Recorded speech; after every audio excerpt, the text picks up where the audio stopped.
उत्तराखंड में भारतीय जनता पार्टी के एक नेता पर गंभीर आरोप लगे हैं और इन आरोपों के बाद अब सियासी संग्राम तेज हो गया है। कांग्रेस ने बीजेपी के खिलाफ, बीजेपी की सरकार के खिलाफ मोर्चा खोल दिया है। सवाल यही उठाया है कि भ्रष्टाचार के खिलाफ जीरो टॉलरेंस का दावा क्या सिर्फ दिखावा है। सवालों के घेरे में है देहरादून के मेयर सुनील उनियाल गामा। आरोप उन पर यह है कि उन्होंने आय से ज्यादा संपत्ति अर्जित कर ली है। गामा जी के प्रकरण में मैं आप सबके माध्यम से कहना चाहता हूं कि क्या इसमें सरकार जांच बैठाएगी।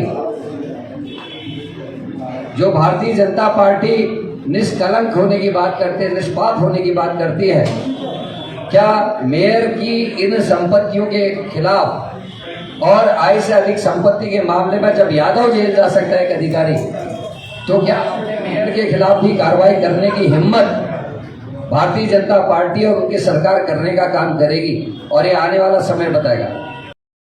मेयर सुनील उनियाल गामा से जुड़ी संपत्तियों का खुलासा आरटीआई के जरिए होने का दावा किया जा रहा है और इसी मामले में अब सवाल ये उठाए जा रहे हैं कि आखिर इतने कम वक्त में उन्होंने कैसे इतनी संपत्तियां बना ली और कैसे वो अभी भी सरकार के संरक्षण में काम कर रहे हैं। सवाल इस बात को लेकर भी पूछे जा रहे हैं कि क्या भ्रष्टाचार करने की छूट बीजेपी के नेताओं को है, और आरटीआई एक्टिविस्ट भी इस मामले पर संजीदगी से सवाल पूछ रहे हैं। देखिए, जो सरकार कहती है कि प्रदेश में भ्रष्टाचार नहीं है, उन्हीं के जो लोक सेवक हैं, इलेक्टेड मेंबर्स हैं, वही इतना बड़ा करप्शन कर रहे हैं। जो मेयर का पद है वो लाभ का पद नहीं है। और उन्होंने जो चुनाव आयोग में अपना प्रॉपर्टीज घोषित की थी 2018 में, ये 2018 के बाद ये कम से कम ये जो अभी प्रॉपर्टी आई हैं, ये कम से कम 40 करोड़ से ऊपर की प्रॉपर्टीज आ चुकी हैं। मेयर ने संपत्ति कहां से बना ली, इसे लेकर सवाल उठ रहे हैं और इन सवालों के बीच सियासत भी आगे बढ़ रही है। और अब निगाहें सरकार पर हैं कि क्या सरकार इस मामले की जांच कराएगी। अगर कोई आरोप लगे हैं तो उन पर मेयर से सफाई मांगी जाएगी या फिर बीजेपी का नेता होने का फायदा उन्हें मिलेगा। इस तरीके के आरोप विपक्ष की ओर से लगाए जा रहे हैं और इसीलिए अब बयानबाजी भी तेज हो चुकी है।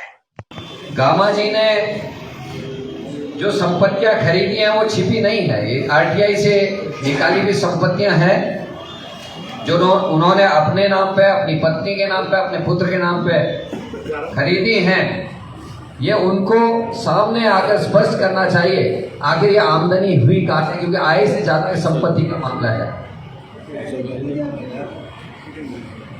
पहले उनके पास उनके नाम पे 4 संपत्तियां दर्ज थी और अब 11 और हो गई। सवाल सिर्फ संपत्ति बढ़ने का नहीं, बल्कि सवाल सत्ता पक्ष के नेता की संपत्ति बढ़ने का है और इसीलिए इस मामले पर राजनीति भी हावी हो रही है।